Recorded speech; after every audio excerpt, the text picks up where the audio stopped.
사랑하는 여러분, 오늘 본문 말씀 진짜 은혜롭기 그지없는 대목이잖아요. 사도 바울의 편지가 하나같이 우리 마음속에 구원의 확신을 더해주는 내용이건만, 특히 이번 본문은 혹여나 구원에 대해 조금은 마음이 흔들릴지도 모를 형제 자매들을 위한 메시지가 아닐까 싶어요. 아버지 하나님께서는 우리를 긍휼히 여겨주셔서 예수님을 죽은 자 가운데서 부활하게 하셨고, 그것이 우리의 구원의 증표가 되어서 우리를 마귀의 소유에서 아버지의 자녀로 거듭나게 하셨습니다. 아무 소망도 기대도 없이 불못 땔감이나 되었어야 될 우리는 이로 인해 사망에서 생명으로 옮겨져 산 소망을 갖게 되었으며, 구원에 더하여 하늘에 간직하신 천국의 유업도 약속하여 주셨던 겁니다. 또한 구원을 해주었으니 알아서 니네 구원을 지켜라가 아니에요. 우리가 주님을 믿는 그 믿음을 근거로 하나님께서 그분의 능력으로 우리를 보호하여 주시되, 죽어서 천국 가거나 살아서 휴거될 때까지 지켜주시는 겁니다. 물론 세상살이 가운데 이제 이래저래 고뇌하며 근심할 때는 있지만, 죄가 더한 곳에 은혜가 더 넘쳐요. 주님의 구원은 그럴만해서가 아니라 그럼에도 불구하고 구원하여 주신 것임을 깨닫게 됨으로써 고뇌와 근심 후에는 더 큰 기쁨으로 아버지께 영광 돌리게 되는 것이죠. 오늘 우리가 죽어도 주님을 만나 뵐 수 있다는 그 확실한 믿음, 구원의 확신은 불로 연단한 금과도 비교할 수 없는 귀한 것이고, 우리 주님께서 오실 때에 칭찬과 영광과 존귀를 우리에게 주실 근거가 될 것입니다. 이것이 오늘 본문 말씀의 내용이에요. 그냥 날 것 그대로 설명해 드린 겁니다. 비록 우리 행실과 삶을 돌아볼 때 우리가 과연 구원받기 합당한가 의심스러울 때 없잖아 있겠지만, 사실 우리는 이걸 생각해 봐야 돼요. 예수님을 본 적이 없어요. 그 말씀을 직접 전해 들은 적도 없지만, 전해 들은 복음을 믿고서 기록된 성경 말씀을 읽고서 주님을 믿고 사랑하는 것입니다. 영접한 후에도 비록 주님을 보지는 못하지만 주님의 살아계심과 구원하셨음을 믿고, 또 우리가 구원받았음을 인하여 기뻐하고 즐거워하니, 이것이야말로 믿음의 열매, 즉 영혼 구원의 인증샷이 아닐 수 없지 않습니까?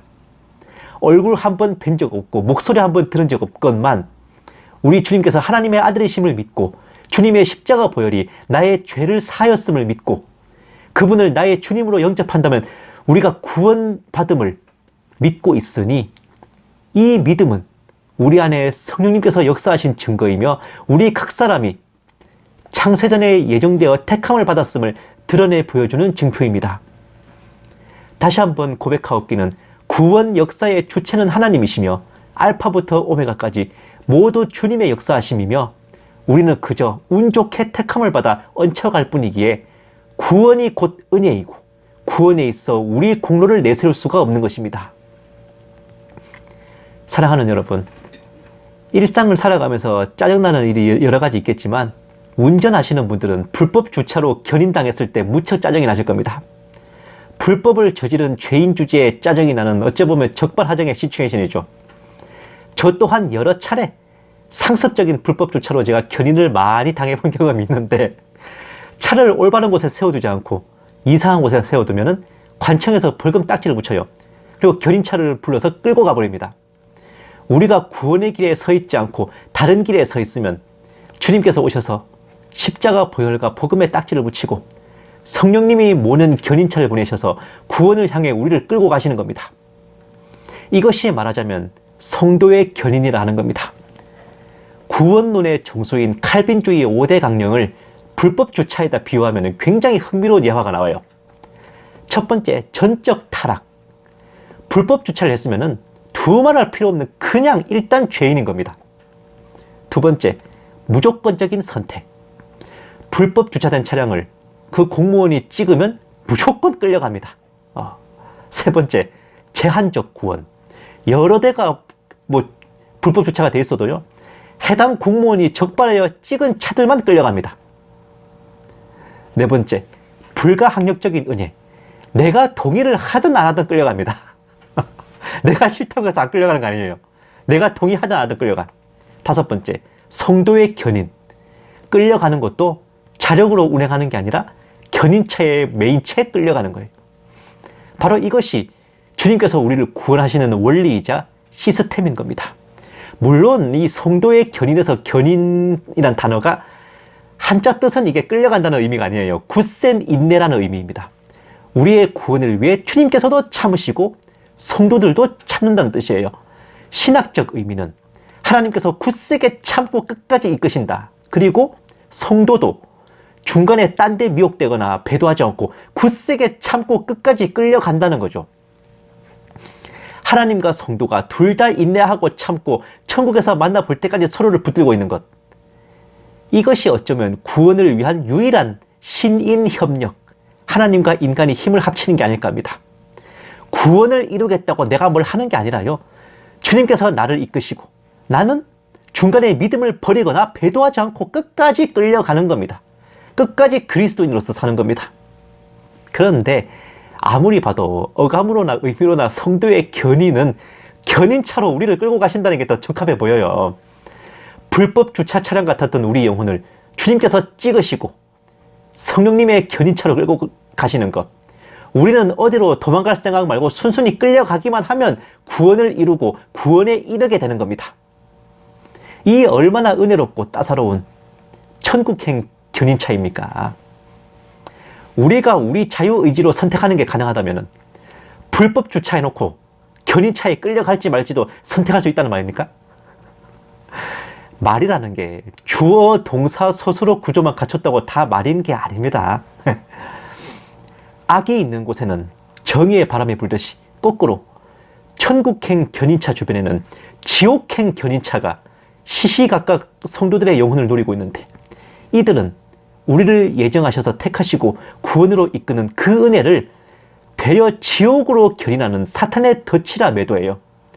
한 번 구원은 영원한 구원이라는 걸 부정하려고 혈안이 되어 있습니다. 뭔 핑계를 대냐? 구원받는 자는 극히 적다지 않았나? 좁은 문이라지 않았나? 좋은 열매를 못 맺으면 불에 던져진다고 하지 않나? 범죄하면 생명체에서 지워진다. 이기는 자와 순종하는 자만이 천국에 들어간다. 구원받은 자도 타락하여 구원을 상실할 수 있다는데 무슨 한 번 구원이 영원한 구원이냐? 이러면서 성도들을 가스라이팅합니다. 마치 한 번 구원이 영원한 구원임을 믿는 성도들이 저것들은 어떤 죄를 지어도 지옥 안 간다면서 아무렇게나 막 산다. 마치 그런 쓰레기라도 되는 듯이 프레임을 씌우기도 하죠. 대체 본인들은 얼마나 완벽하길래 그딴 소리를 하나 싶기도 한데요. 저들이 입을 모아 말하는 것은 구원받아도 버림받을 수 있다. 말씀에 순종하는 믿음이 진짜다. 믿음으로 구원받은 것은 구원받을 길이 열린 것이고 구원은 완성된 게 아니다. 입술로 시인하여 구원받아도 말씀에 순종해야 천국 간다. 한 번 구원받았다고 천국에 거저가는 게 아니다 라는 겁니다. 하나님의 계명을 지키고 법을 지켜야 구원을 받으며 구원의 확신은 원죄로부터의 구원일 뿐 자범죄에서의 구원은 그 죄에 대해 회개해야만 하고 믿고 구원받아도 회개하지 못한 자범죄로 인해 지옥에 간다 그래요. 그러면서 지옥 간증이나 계시 환상 등을 근거로 들면서 봐라 주님을 영접해서도 이러이러한 죄를 지은 사람이 지옥에 가 있지 않냐 라고 자랑스럽게 내던지기도 하죠. 아주 환장할 노릇입니다 진짜. 이런 자들이 가장 잘 써먹는 게 산상수훈인데 이러면 지옥 간다 저러면 지옥 간다 해대면서 행위의 중요성을 강조하는데 그러면서 자신들을 행위 구원이라 매도하지 말라면서 오리발 내밀기도 하죠. 아니 예수님 믿고 영접해도 내 구원을 좌우하는 결정타는 우리의 행위라는데 아니 비록 술 처먹고 운전했지만 나를 음주운전이라 매도하지 마라 뭐 이런 겁니까? 장난해요? 사랑하는 여러분, 과연 예수님을 믿고 영접하여 죄 사함을 받아도 회개하지 못한 깜빡 잊고 회개하지 못한 자범죄가 있으면 그것 때문에 지옥 가겠습니까? 만약 그렇다고 한다면 불신자나 성도나 다를 게 뭡니까? 예수님을 믿어도 자범죄 때문에 지옥에 간다면 불신자들 중에도 정말 착하고 거룩하고 정결하게 사는 사람은 예수님을 안 믿어도 자범죄가 없으니 천국에 가는 겁니까? 그럴 리가요. 우리의 구원을 좌우하는 죄는 육신이 저지르는 자범죄가 아니라 원죄입니다. 아담의 범죄 이래 모든 인류가 기본적으로 죄인 신분을 갖게 되는 근원적인 죄인 거예요. 이거는 태어나자마자 그냥 우리한테 뒤집어 씌워지는 겁니다. 예수님을 믿고 영접하여 원죄를 사함받기 전에는 아무리 행위가 온전하고 정결하고 자범죄가 없어도 이 원죄 때문에 지옥 가는 겁니다. 불신자가 아무리 바르게 살아도 지옥 가는 게 그래서 그런 거예요. 이것도 모르고 미처 회개하지 못한 자범죄에 운운하는 거 보면은 천국 문짝 틀어막고 서가지고 지도 안 들어가면서 남도 못 들어가게 하는 빌런들이 따로 없다, 그죠? 그리고 이렇게도 말합니다. 예정하심과 택하심으로 구원하시는 것은 주님의 절대 주권 맞잖아요. 그런데 뭐라 그러냐? 누군 구원하고 누군 버리면 그게 무슨 공이냐? 그게 사탄이지 무슨 주님이냐? 순폭군이냐? 라고 악다구니를 쓰죠. 그러면서 칼빈주의 5대 강령의 첫 번째인 전적 타락에 대해서는 아니 인간이 자유의지로 선을 행할 수 있는데 뭐가 전적 타락하고 전적 무능이냐? 라고 또 악다구니를 씁니다. 이런 자들이 지옥행 견인차의 실상입니다. 그럼 지가 전적 타락한 죄인 아니면 뭐 지가 의인이라는 겁니까? 아주 시건방에 하늘을 푹 찌른다, 그죠? 분명한 것은 한 번 구원은 영원한 구원은 아닙니다. 배도, 배교, 이단에 미혹되는 등 믿음을 저버리고 주님을 등지는 것에 대해서는 사함받을 수가 없기 때문입니다. 그러나 분명한 것은 한 번 구원은 영원한 구원입니다.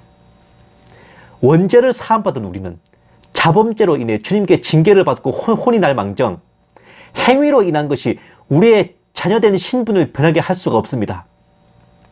성경이 말하는 순종과 불순종은 행위에 대한 것이 아니라 믿음에 대한 것입니다. 믿음을 지키는 걸 순종, 믿음을 버리는 걸 불순종이라 했습니다. 헌데 구원이 말소되는 죄악이 있다고 해서 한 번 구원이 영원한 구원이 아니라고 할 수는 없습니다. 이치를 따져도 그래요. 공무원이 정년이 보장되는 직책임은 상식인데 중간에 파면될 수 있는 조항들이 있다 그래서 공무원을 정년 보장 안 되는 비정규직이라 하면 이게 말이 되는 소리겠습니까? 주님의 절대 주권도 마찬가지예요. 누굴 택하고 누굴 버리시든 그건 주님의 소관이에요. 내가 택함 받았음에 감사하는 것만이 도리죠. 저는 이렇게 말하는 사람들, 이제 뭐 누군 택하고 누군 버리면 그게 공이냐 뭐 이렇게 말하는 사람들요. 사회생활을 안 해본 것 같습니다. 직장생활, 군대생활 안 해봤을 거예요. 그걸 해봤으면 그런 생각 할 수가 없거든. 회장님의 경영 방침을 말단 계장 대리 나부랭이들한테 일일이 설명하고 납득시키지 않잖아요. 육군 참모본부의 작전 명령을 소위 중위급들까지 양해를 구하고 설득하지 않습니다. 오직 까라만 까야 되는 것이고 싫으면 퇴사하던가 처벌받는 거죠. 피조물 주제에 어디 창조주의 주권의 이의를 제기합니까? 그럴 권리가 어디 있습니까? 그리고 그게 공이냐 하는데 공이라는 것은 우리 기준에서 평가하는 게 아닙니다. 하나님께서 그분 자신의 뜻과 의지로 역사하시면 그게 곧 공의인 거죠. 아니, 우리가 뭔데요? 우리가 뭔데 이건 공이다 저건 공의가 아니다. 누구 마음대로 그걸 함부로 판단할 수 있습니까? 자신이 전적 타락한 죄인임을 인정하기 싫고 하나님의 절대 주권도 인정하기 싫고 자기 구원은 자유의지로 이루고 싶고 구원은 뒤져봐야 알겠고 한 번 구원은 영원한 구원이 아니라고 소리 높여 외치는 자들은 한마디로 행위구원자 맞아요. 의의 일꾼으로 가장한 사탄의 일꾼들이고 상황 파악은 물론 주제 파악도 안 된 자들입니다. 오직 믿음으로 구원을 받아요. 그날 한 번 받은 구원이 우리를 천국으로 이끄는 것이고 그로써 우리가 주님 안에 평안을 누리고 쉼을 얻는 것인데 자기가 그날 지은 죄를 매일 고씹으면서 혹시라도 회개 못한 죄가 있나 벌벌 떨며 사는 게 그게 정상입니까? 그게 사람 사는 겁니까? 살아서 고생, 죽어서 천벌이지. 지팔 짓고도 그 정도면 갑이에요. 바깥 어두운데 집어 던져져가지고 슬피 울며 이를 빡빡 갈다 보면 현타가 좀 올 겁니다. 사랑하는 여러분, 우습지도 않은 소리에 여러분 자신의 구원을 의심하지 마시고 하루하루 아버지의 은혜를 체험하며 더욱 감사하며 사시기 바랍니다. 그리스도 예수 안에서 우리에게 원하시는 아버지의 뜻은 항상 기뻐하고 쉬지 않고 기도하고 모든 일에 감사하는 것임을 늘 기억하고 우리가 아버지로 인해 기뻐하고 행복해하는 모습을 우리 아버지께, 우리 아빠한테 자랑스럽게 보여드려야 하겠습니다.